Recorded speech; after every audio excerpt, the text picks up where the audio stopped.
Buenos días, hoy vamos a comenzar con la fase expiratoria en el tema de fisiología respiratoria. Mi nombre es María Marchán. Entonces, para continuar, decimos que esta fase expiratoria, una vez finalizada la fase de inspiración, comienza esta fase expiratoria. Para que se dé la fase expiratoria, tienen que existir tres condiciones iniciales, que primero es la presión intraalveolar tiene que generarse o tiene que estar o debe ser atmosférica. Y aquí es donde el gradiente de presiones de esta fase se ve desaparecido. Posterior a eso, vamos a tener que el volumen intrapulmonar debe ser superior al volumen de reposo. Y por último, los músculos de la inspiración tienen que estar relajados. Esto va a generar que las presiones vayan a ser supraatmosféricas a nivel intratorácico. Ya sabiendo esto, podemos decir que esta fase o trabajo expiratorio se da de manera pasiva, en donde van a actuar diferentes grupos musculares. Estos grupos musculares vamos a tener los facilitadores y los accesorios. En esta fase no hay productores de esta fase, en donde los facilitadores van a ser los músculos intercostales internos, y dentro de los accesorios tenemos los abdominales y los abdominales ya sean los oblicuos y el transverso. En esta fase decimos que los músculos van a contraerse y van a generar un aumento de la presión intraabdominal. Luego de esto se traccionan las costillas y van a generar que las costillas se movilicen hacia abajo y hacia adentro y haya una elevación del diafragma, generando así reducción del volumen torácico y por ende se genera esta fase de expiración. Luego vamos a tener el concepto de compresión dinámica. El concepto de compresión dinámica podemos decir que es la resistencia que se genera durante el ciclo respiratorio, ya sea en la fase inspiratoria y en la fase expiratoria. Decimos que en la fase inspiratoria esta resistencia es la que se vence en el momento de las vías aéreas.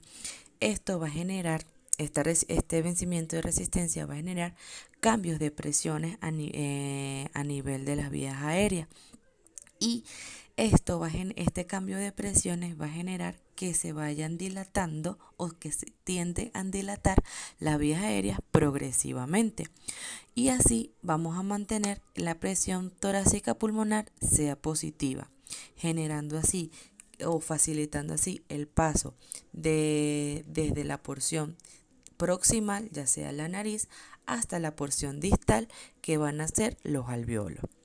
Posterior a eso podemos tener que en la fase expiratoria se dice que es igual, hay que vencer resistencias de los conductos más la presión torácica pulmonar, que es positiva, y este flujo de gases va en dirección contraria, y el esfuerzo que se genera de estos flujos va desde adentro hacia afuera. Se puede decir que es una presión que se genera desde la porción distal, los alvéolos, hacia la porción proximal, que es la nariz.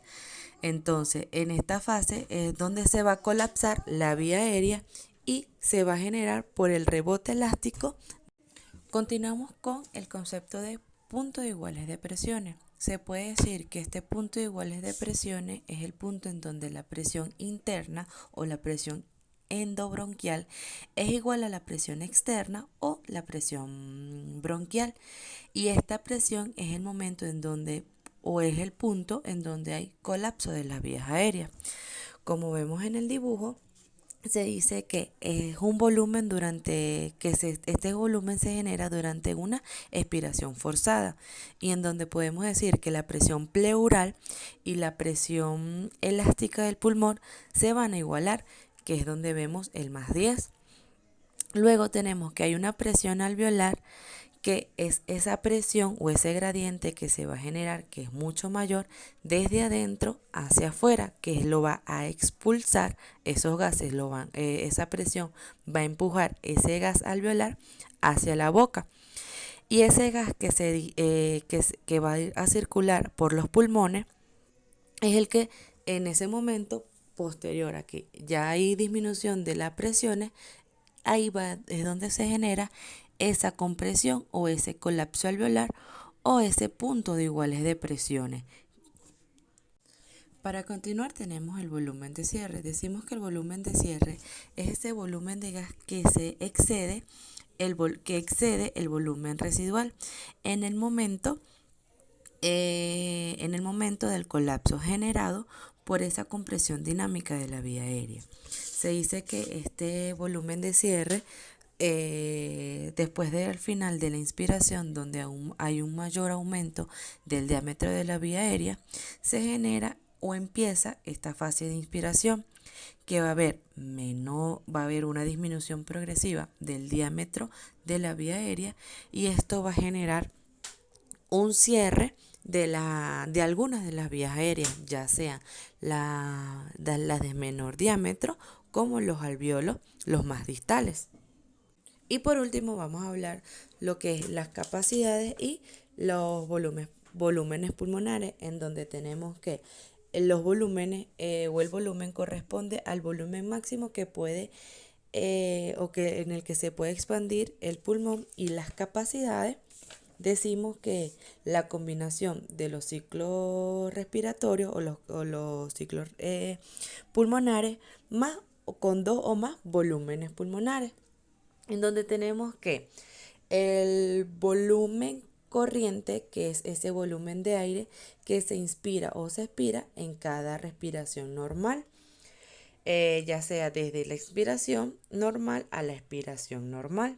Luego tenemos el volumen de reserva inspiratoria, que es ese volumen adicional de aire que se inspira en una inspiración forzada. Luego tenemos el volumen de reserva expiratoria, que es ese volumen o el volumen de aire que se exhala en una expiración forzada. Y por último tenemos el volumen residual, que es ese volumen de aire que queda en los pulmones después de una expiración forzada. ¿Okay? Luego vamos a hablar de las capacidades, en donde vamos a tener la capacidad inspiratoria, que es el volumen corriente más el volumen de reserva inspiratoria, y es toda esa cantidad de aire que una persona puede inspirar en una inspiración normal. Luego vamos a tener la capacidad residual funcional, que es el volumen de reserva inspiratoria más el volumen residual, y se puede decir que es la cantidad de aire que queda en los pulmones después de una expiración normal. Luego tenemos la capacidad vital, que es el volumen de reserva inspiratoria más el volumen corriente más el volumen de reserva expiratoria, y se dice que es la cantidad de aire máxima que puede expulsar una persona.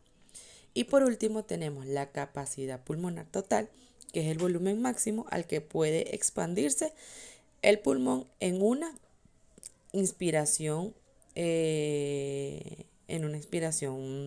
forzada.